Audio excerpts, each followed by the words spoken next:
So, our first speaker, who I know as a designer and as a writer, also a mental health campaigner, which means a lot to me because I have some mental health issues myself. He's going to be talking about a subject quite close to my heart. I guess a lot of people think that politics isn't part of design, or design shouldn't be in politics. Unfortunately, it already is, and a lot of bad politics is in it. I have two words for you: Hugo and boss. So, please welcome to the stage, Mr. Mike Monteiro. Well, big round of applause, please.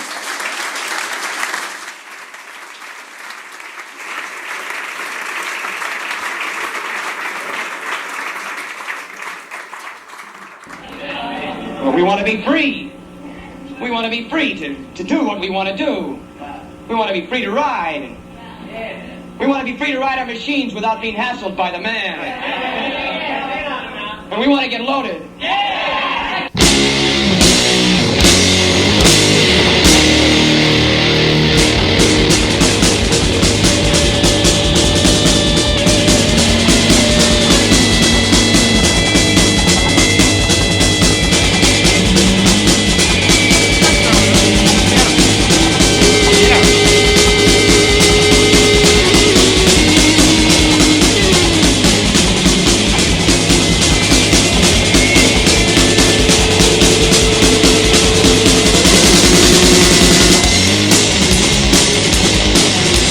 Give those out. Hi, my name is Mike Monteiro, and I am a designer. And I'm also an immigrant in fascist-occupied America. It's not funny when you live there. And I have a question for you. Do you want to talk about design, or do you want to talk about politics? At this moment in time, with the world being what it is, with civil liberties being threatened, with immigrant families being separated, with trans people being taken away their humanity, with people being denied protection and services based on religion, gender, race, once again, under the threat, he wishes, once again under the threat of nuclear war. When at this very moment, an idiot child who wakes up on Tuesday to a truckload of packages he ordered last week from the Home Shopping Network is embroiled in a war of verbal fuckery with the neo-syphilitic cocksplat who gets his intelligence from Fox News. Do you want to talk about design, or do you want to talk about politics? Applause for design.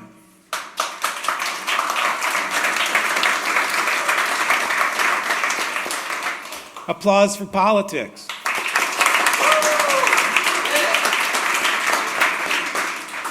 Applause if you figured out it was a trick question.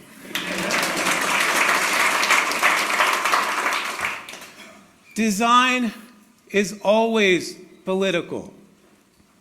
Every choice we make is political, from choosing who we want to work for, to the problems that we want to solve, to the decisions that we make while solving those problems, to the people involved in solving those problems, and the people that we exclude from solving those problems.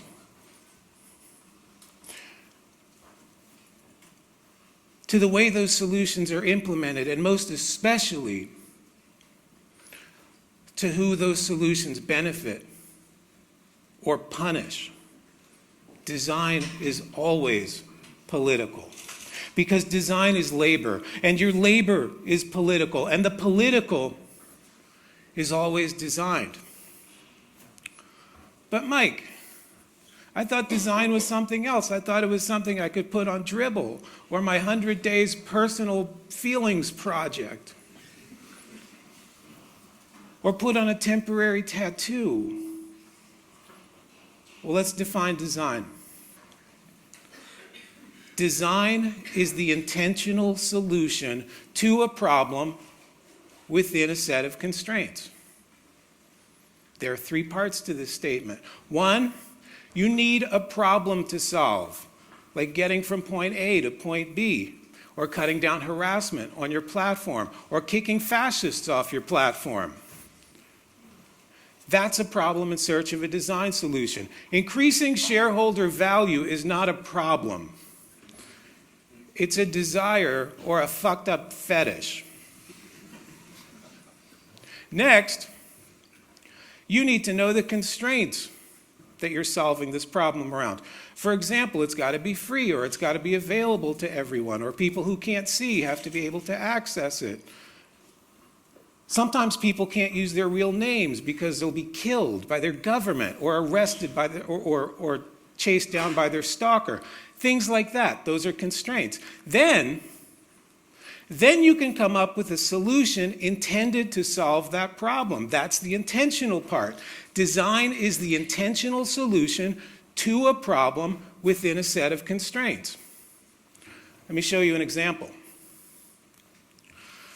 And for this, we're going to have to go into US elections a little bit, which I'm sure you're a little bit familiar with. This is North Carolina's 12th district. This is not a shape that occurs in nature. This is designed. And it was designed like this for a very specific reason. Now, for those who don't know, a congressional district is how you start out with 50 states, and those 50 states get divided into tiny little districts, and each of those districts gets to send one person to Congress. Now, districts are based on population, so they tend to get redrawn every time there's a census, which we have every 10 years. And they get redrawn by the party in charge. North Carolina's 12th district was drawn up in 1990 after North Carolina had enough of a population bump to merit another district. Now, the party in charge at that time was the Republican Party. And they came up with this very obvious district. You want to know what's special about it? I'll show you. Winston-Salem, Greensboro, and Charlotte are all contained in this district. 3 cities with very large African American populations. You get them all roped into one district, and now they can only send one person to Congress. This is designed. Let's go over our formula. Who designed it? The Republican Party. What was the problem they were trying to solve? Well, there are too many black people who tend to vote Democratic. What was their intent? To lessen the representation. How do they do this? Let me show you. Let's say that a state has 50 people in it. And of those 50 people, 20 have a tendency to vote Republican and 30 have a tendency to vote Democratic. That's a Democratic majority. And in a national election, this state is definitely going to go Democratic. But when it comes time to vote for congressional representation, they have to divide this state up into districts. And those districts have to be equal in size by law. So let's say we divide it up into 5 equal districts, each with 10 voters in it. You get 5 districts, each with a Democratic majority, which mirrors their population. This is what majority rule looks like. But what if we did some border magic math? What if we designed these districts just a little bit differently? And there's that word again. Design. Let's try it like this. Still 5 districts, still equal in size, but if you take a look very carefully, you'll see that a state that's 3/5 Democratic is now only sending 2 Democrats to Congress and 3 Republicans. And it did that by roping as many Democrats as possible into 2 districts. So now it makes sense why you would create such a funny-looking district with Salem, Greensboro, and Charlotte in it. This is design. This is an intentional solution to a problem within a set of constraints. This is also called gerrymandering, by the way. But more importantly, this is called subverting the will of the people. It's undemocratic as fuck. Here's some more examples of it from other states. These are the shape of design. These are designed that way for a reason, and you better believe that they're designed this way to screw somebody. And not just somebody, they're designed this way to keep the powerless from attaining power. They're designed this way to keep people from being represented. They're designed this way to keep people down. Now there's more. The Voting Rights Act, signed into law in 1965, was supposed to ensure that African Americans were not denied their right to vote. It was designed to be a safeguard against racism. Now, people who gave a shit designed the Voting Rights Act to make sure that all Americans could participate in the electoral process, especially a group of Americans that had been systematically screwed by it. Now, in 2016, and that's a date that we're going to hear a couple times today, 2016. In 2016, the Supreme Court repealed it. Supposedly, and I shit you not, this is what they said, racism is over in America. We don't need this anymore. They said that. Now, without the protection of the Voting Rights Act, many of the states that had historically problematic race relations began designing laws to make voting harder. Supposedly in the name of solving a problem called voter fraud. But since we've had about 4 cases of actual voter fraud in the last 250 years, that doesn't really ring true to me too much. So what problem were they actually solving? Oh, yeah. We somehow elected a black dude. That's the problem. Solution? Well, since like 98% of African Americans voted for Obama, we should maybe get less of them to vote. Was this solution intentional? Yes, it was intentional. We know this because they broke a design rule. They broke the rule of constraints. One of the constraints when you do shit like this is not getting caught. And they got caught. At least in North Carolina, they got caught. And what the judge said in this particular case confirms another design rule. There was intent. They intended to do this. And they got caught. But that's okay because it worked out enough. It worked out okay in just enough places. In 2016, 14 states had new voting restrictions on the book.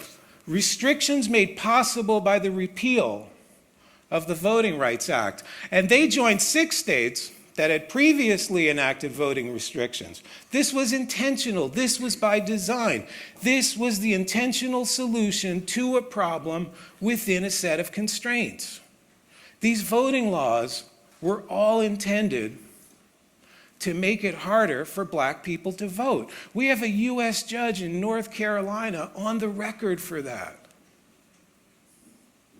And you'll see that North Carolina is not one of these states. But no matter, North Carolina was just the cherry on the shit sundae that was the 2016 election. Because the 2016 election gave us this. And anyone who wants to defend this behavior can leave right now. I cannot believe that this wasn't the end. This is the result of those design decisions that we just looked at. This is what it all culminated into. This is the result of intent. And this is the result of that design decision. This is the result of those design decisions. This is the result of those design decisions. And you know, so I was raised Catholic, and you know how big a prick you have to be to get me to feel empathy towards a pope?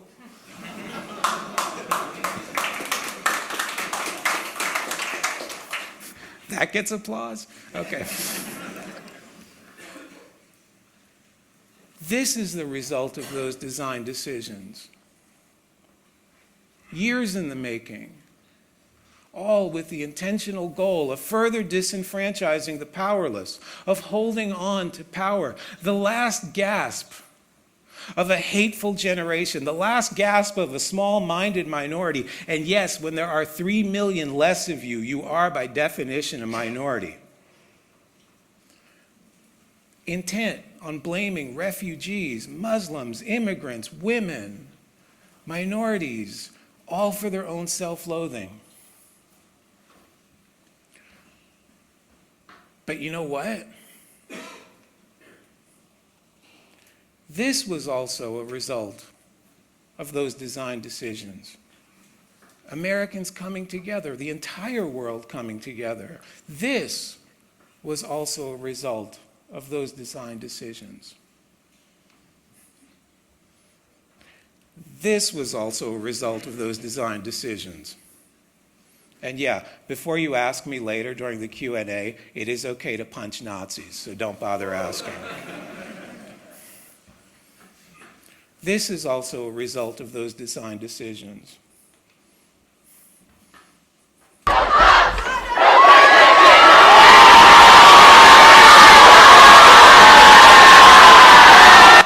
And that's a result of those design decisions as well. I have seen, and that's why we're here today, because despite everything that's happened, I actually feel hopeful about the future, which sounds a little crazy. But I have seen people of all ages, all colors, all genders, all religions actually coming together to help fight this shit, all nationalities. I have seen people protecting Muslim men while they prayed at an airport in the US, which is fucking crazy when you think about it, because we are some racist bastards. We're here today because I believe this is our fight, as much as it's anyone's. We're here today because we don't get to opt out. We are here today because we need to design the future differently than we've designed the past. We need to look at the design decisions that got us to where we are today. We need to look at who made them. We need to look at who was left out of them. We need to look at who got screwed by them. And we need to look at who benefited from those decisions. Because remember, design is intentional. So a system designed to fuck someone is designed to fuck someone on purpose. And the people who designed it have got to answer for their crimes, and they've started to. And the time has come for designers to stop taking orders, stop being a pair of hands. You can't get away with that shit anymore. We need to understand what our proper role is in society as gatekeepers to this shit. So when I talk about design, and trust me, we are talking about design, we have to also talk about the ethics of designers, because a lack of ethics is the precursor to fascism. Our solutions can only be as good as we are. Our solutions can only be as good as the people designing them. And when the designers are rotten, the design is rotten. And when the designers are contemptuous and filled with hate, the design will be contemptuous and filled with hate. And I have met a lot of designers in my time, and in no way do I believe their intentions are always good.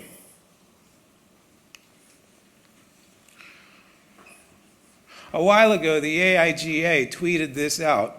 Ethics and design. Should the poor behavior of big businesses concern the designers that work for them? How the fuck is this even a question? How is ethics in design even debatable? Can you imagine any other industry debating whether ethics are important? Can you imagine doctors debating whether ethics are important? Or school teachers? Or accountants? As a community, have we fallen to the level of debating the importance of ethics that's usually reserved for politicians, bankers, hedge fund managers, bookies, pimps? Apparently so. Hello, Travis. This is Travis Kalanick, rhymes with prick. Former Uber CEO, Silicon Valley golden boy. Travis Kalanick, who joined Donald Trump's business council, business advisory council. And yeah, he stepped down.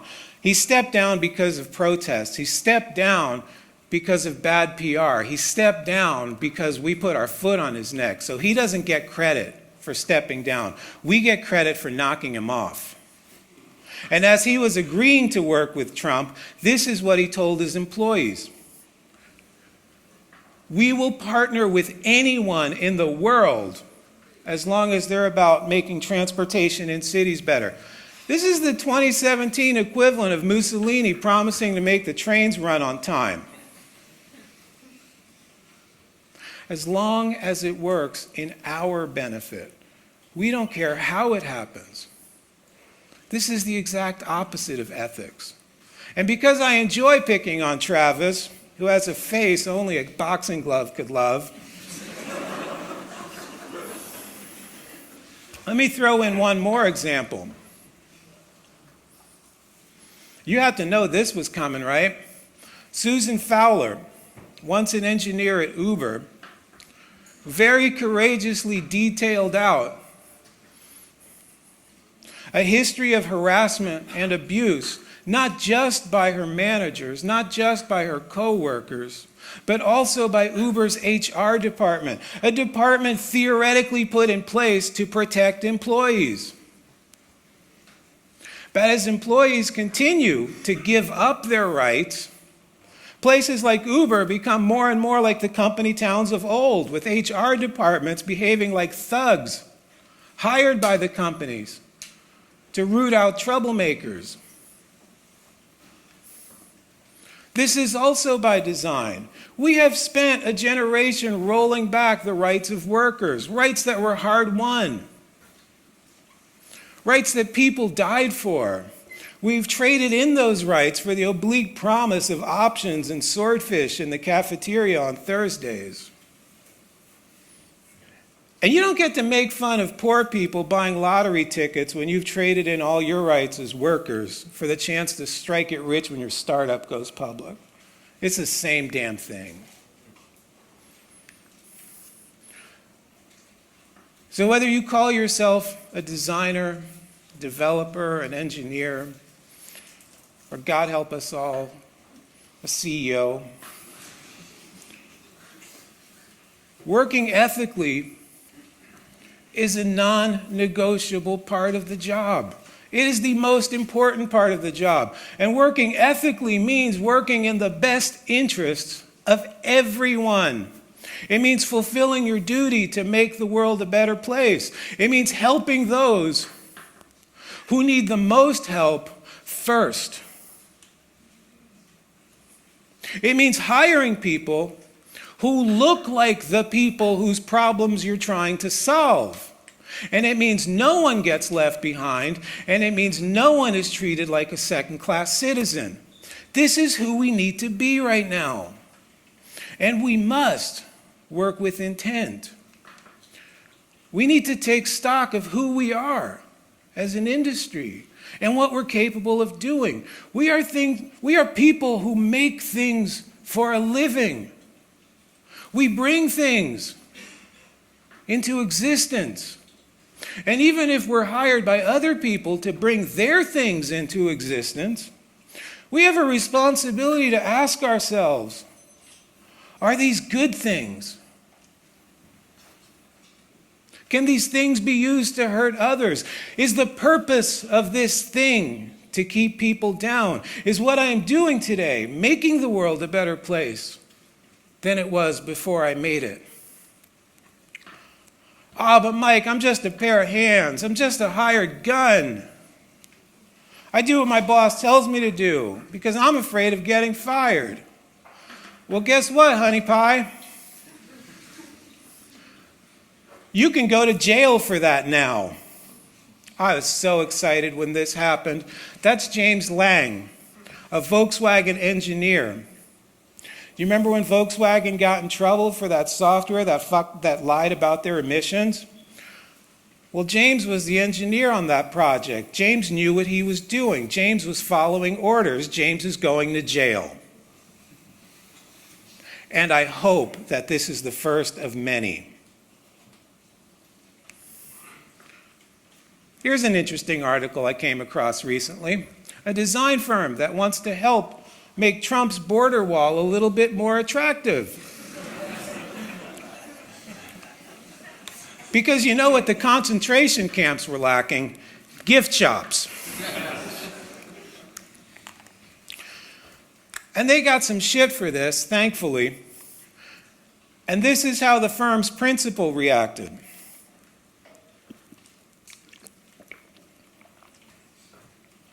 So no, I don't believe that all designers have good intentions. Design is always political, from who is making it to who it impacts, and telling yourself otherwise is a big, big lie. Purely architectural, he says, nothing that impedes our basic human right of migration is pure, unless it's pure evil. There is no pure form, because all form has an impact, and to measure the value of design, we have to start measuring the impact that it has on society, not its form. You cannot design a good border wall. You cannot design a good Muslim database. You cannot design a good gun, because these things are inherently evil. Last year, in the wake of one of the many, too fucking many gun shootings in the US, the government demanded that Apple hack into a shooter's iPhone because it was encrypted. Apple refused. And in their refusal, Tim Cook, Apple CEO, said that writing that software and putting it in the government's hands would be too dangerous. He said, we won't make this. We won't make this because then it will exist. And it'll have our name on it. And we will have brought it into the world. And when it gets misused, which it will, that blood's going to be on our hands as well. Now, not all of us are lucky enough to work for somebody who thinks like that. And God knows they don't think like that all the time. Some of us end up having to work for people like Travis Kalanick. In fact, I'd say that most of us probably work with somebody who's more like Travis Kalanick. And it is our job as a gatekeeper and a human being to stop the Travis Kalanicks of the world. But Mike, won't somebody else just do it?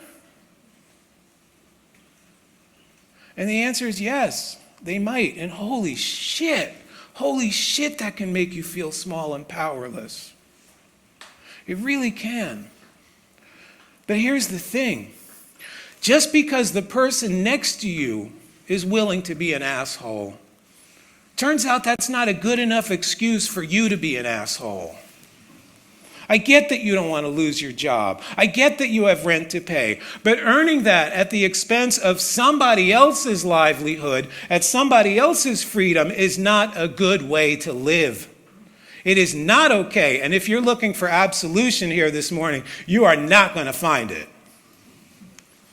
So rather than ask yourself, won't somebody else make it? Ask yourself, what if me saying no is the inspiration for other people to stand up? What if me saying no is the first step in a movement? What if me saying no is the first step to making things right? Somebody has to take that first step. It might as well be you.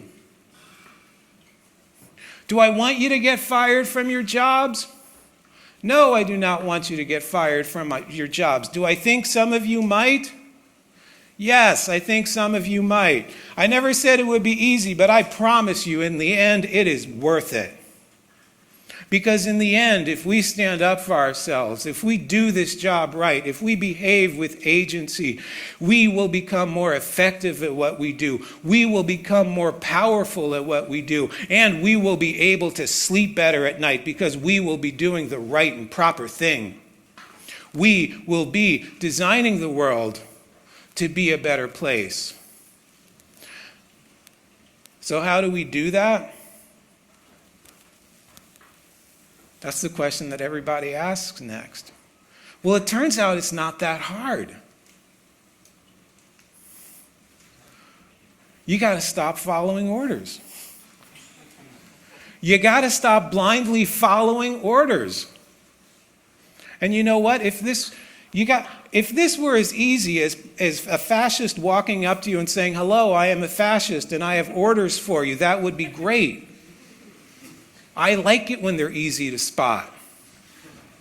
But it turns out it's a little bit harder than that.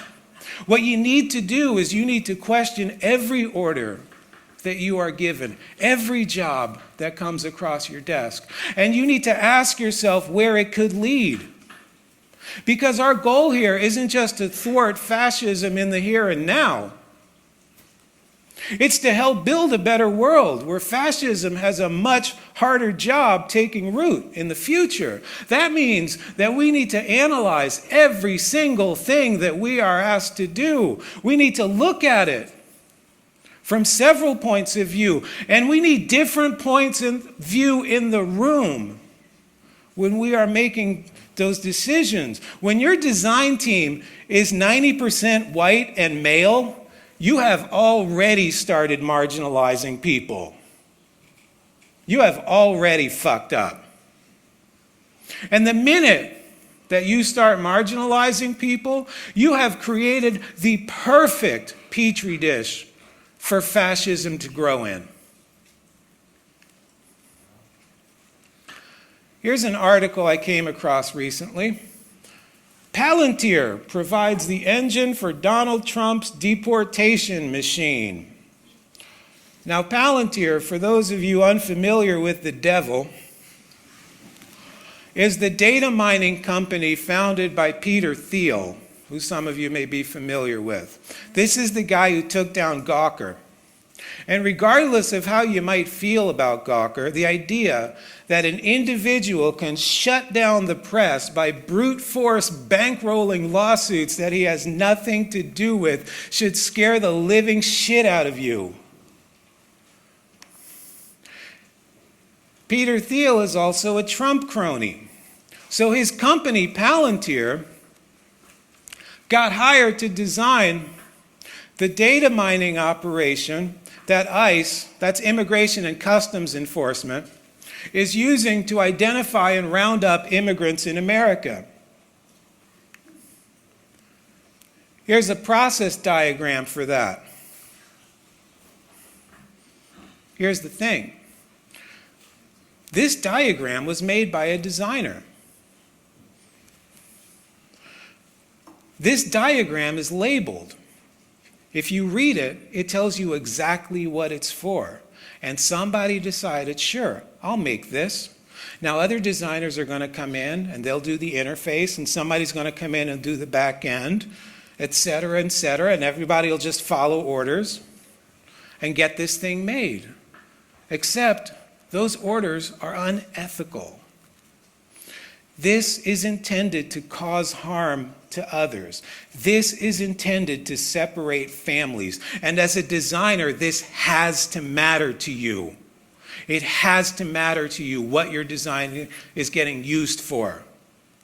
This is no different than building Hitler's concentration camps. No fucking different.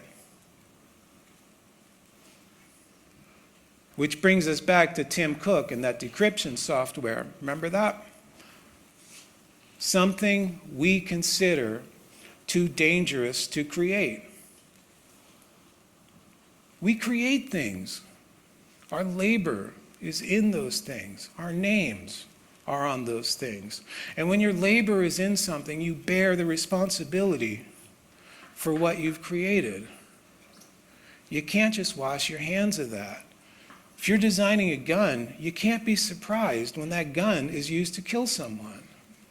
If you design decryption software, you can't be surprised when that software is used to hack into people's private information. And when you design a data mining software designed to target immigrants, you can't be surprised when that software is used to round up immigrants and deport them. You can't be surprised when the work that you did is used to separate immigrant families. This job that we do carries with it a set of ethics that are just as important, if not more so, than any other skill that we hone. And the question of should I design it is infinitely more important than can I design it.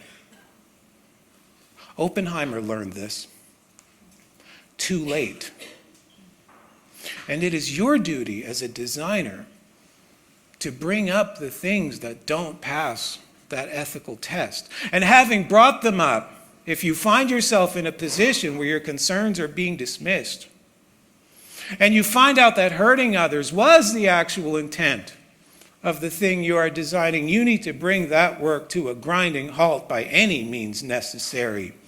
And it is also my duty, and the duty of every other designer, that if we find out you do not care about the ethics of design, we do everything in our power to take you out of being a designer. The stakes are too fucking high right now.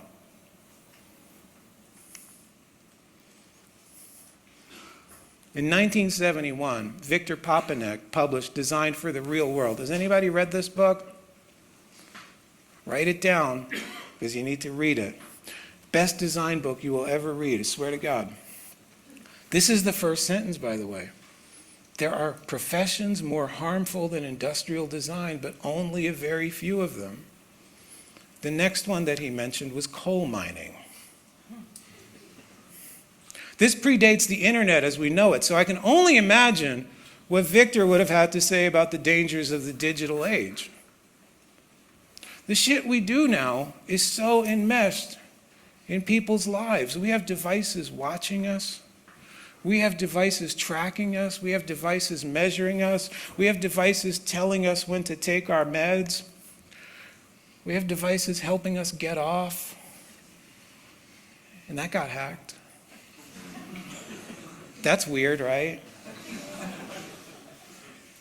And I'm not so much telling you that these things are awful, because I don't think these things are necessarily awful. I'm just trying to point out how very, very, very fucking careful we have to be in how we design them. Let's pick on Travis some more.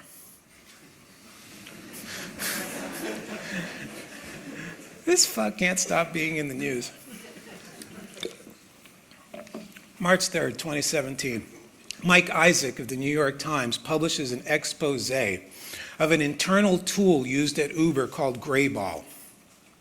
Now, Grayball is a tool used in cities where Uber is having a problem taking route. It's either illegal or cities don't want them there, or they're not seeing eye to eye. Now, Grayball is a database that keeps track of accounts that Uber believes are related to local government or city officials or law enforcement. And if any of those accounts try to hail a car, they're told that one isn't available. Is this illegal? Actually, in some cities it is, but not all of them. Is it unethical? Fuck yes, it's unethical. It was unethical to conceive. It was unethical to design. It was unethical to implement. And it's unethical to maintain. Every Uber employee that touched Grayball anywhere along its path behaved unethically. This was designed with the purpose of deceiving a segment of the population, and a segment of the population whose job it is to look out for the public good. And never forget that the one thing that companies like Uber need to exist is income disparity. The entire service economy is built on this premise. We need one group of people with enough income to pay a second group of people who need that income, who are desperate for that income, to perform menial tasks. And the rise of fascism in America came at the same time as the highest income disparity we have ever seen. This is not an accident. This is by design. And this is where Silicon Valley is choosing to put its money. This is not the future we were promised. This is the same bullshit of the past. And this is where a majority of designers are putting their time and talent. So more than ever, we need to look at how we're designing the world. We need to look at who is designing it. We need to take charge, take stock in who we are working for, what they're making, and who they're hiring to make it. More than ever, we need to make sure that our teams reflect the world we live in. You can't complain about the lack of diversity in Donald Trump's cabinet when you take a look at the lack of diversity in Silicon Valley, because it's even higher. We have serious problems to solve. Make sure that you're working at places that are interested in solving them. And if you're working at large companies, and by the way, I'm not telling you to quit those large companies and go work at Greenpeace. I'm telling you to give a shit at those large companies, because that's even more important. We need to keep an eye out for how our products are affecting the marginalized. We need to work on ways to empower those that need empowering. And we need to hire some goddamn women. Yesterday I taught a workshop. A really interesting thing happened at the workshop. There were 2 rows of chairs, one in the front, one in the back. All the guys came in, sat in the front. All the women came in and sat in the back. One woman came in towards the end, saw an empty seat in the front, sat in it, then looked around and saw how things were organized and apologized and moved to the back. That is fucking heartbreaking. We have done this to people. As designers, we need to fulfill our mission of being gatekeepers. Our job is to improve the world for everyone. Fuck the people in power. When you are asked to design something that can marginalize people, you got to stop. And when you're asked to design something that can tighten the grip of fascism on the world, you got to stop. This is the job. This is the thing that you signed up for. We do not work with fascists. There is no reason to reach out to fascists. There is no middle ground between us and fascists. And when they threaten to vomit all over democracy, we do not offer to hold their hair back. There's Twitter's CTO offering to help Donald Trump actually destroy access to the press. Fuck Twitter and their nest of fascists. Remember Clippy, Microsoft Clippy? Hi, it looks like you're trying to overthrow democracy. I can help. Finally, oh my God, let's end this thing on a good note. This is so depressing. We're in this situation because we designed the world to work this way. Everything is happening just as we designed it to happen. The rescinding of the Voting Rights Act, the gerrymandering of congressional districts, the existence of the Electoral College, which is racist in nature, the underfunding of schools to create an undereducated electorate. We did all that. And I know that you got some of those problems over here, too. And we're going to have to undo this. This was going to take a fuck ton of time, which honestly, I'm not sure that we have, because there's a giant iceberg headed our way, and our only hope is that it gets stuck in a fucking trash gyre, which we also made. But we got to try. And as Henry Rollins said, This is the fight that Joe Strummer trained us for. Now, sadly, Joe's no longer with us. But you know what? We got people like Dana Chisnell, who's working on how to improve our election process at the Center for Civic Design. Now, part of me thinks she's insane because we're never going to have another election in America. But I'm trying to listen to the part of me that wants to ensure that she has a chance to get there. We got people like Nick O'Neill and Rebecca Kaufman who built 5calls.org, that makes it incredibly easy for Americans to call their representatives. And at this point, they've made almost 2 million calls through this app. This is not something they're getting paid to do. This is something that they felt they needed to do. We've got Robin Canner, who built My Trans Health to make sure that the trans community has the dignity they deserve, even as our government attempts to reduce them to subhuman status. We've got anonymous people, I love this one, anonymous people slipping thank you notes into library books, kids' library books, for kids who are curious enough to want to learn about Islam. And they slipped in a note and they slipped in a $5 bill and it just says, thanks for being curious, kid. It's fucking awesome. We can do that. Recently, our company teamed with Cards Against Humanity to put up these billboards. Pete Roscom is a shithead of a congressman outside the Chicago area, and we talked to some of his constituents. He's voted against healthcare many, many times, and we did this project where we have photos of his constituents, and they're hung up in his district. He has to drive by these every time he goes to work. Fuck him. Now, are any of these things by themselves going to change the world? No, but together they might all have an impact, some of them a bigger impact than others. Shit like this gives us a little bit of hope. And holy shit, hope is what we need right now more than anything.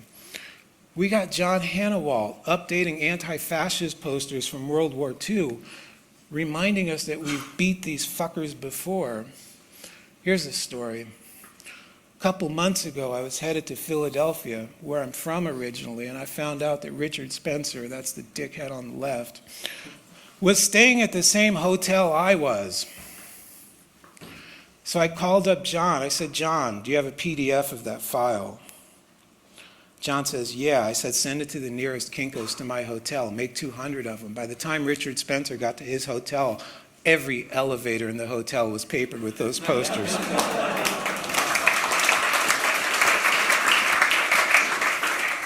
Fuck you, you're not welcome in my city.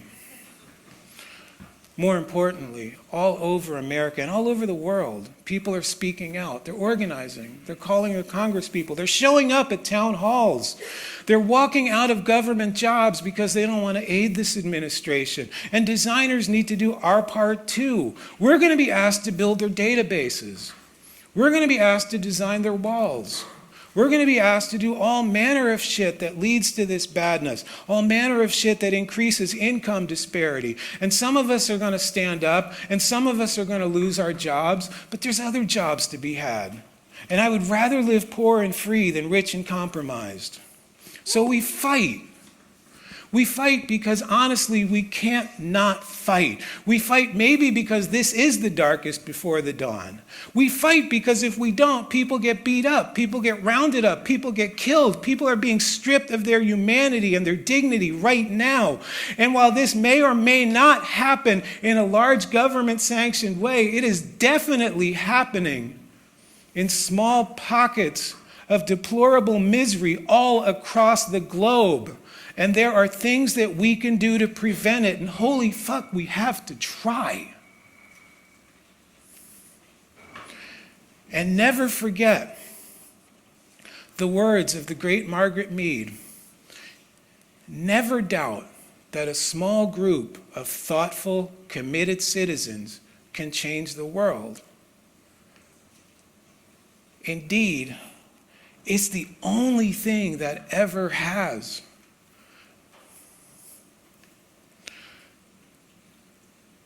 I want you to remember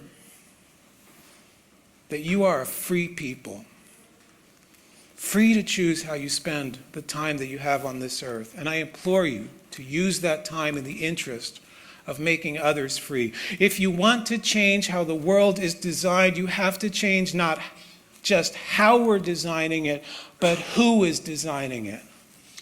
I want you to remember that you are lucky. You are lucky that the world was designed more or less in your favor. You have homes. You have food on your table. You have enough money to sit here at a design conference for 2 days.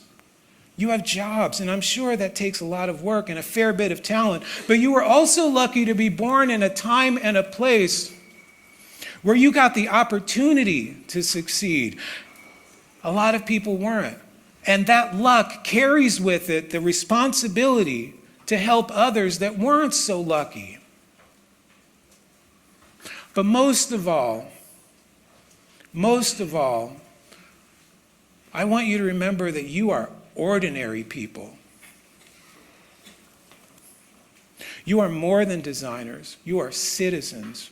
You are ordinary people bound by the same social contract as every other human being on earth. And that our job is to help and elevate each other. And I wish you all the strength that you need to do that job well. Thank you.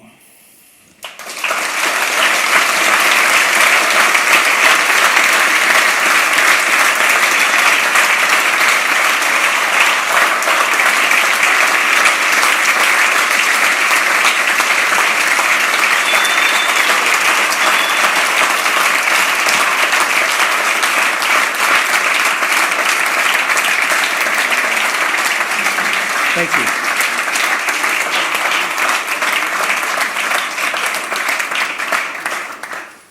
Are you coming up to bother me? Thank you, Mike. Thank you. Thanks, Eva Latte. We are a little bit late for time, but if anybody has a question, I don't know what question. I think probably the questions will do that. People come up to Mike and talk it out and not do questions on stage. I'm Is around. that fine for you? I'll be around. Mike is going to be around. Thank you again for Thank giving you this for great inviting talk. me. Thank you, Zurich.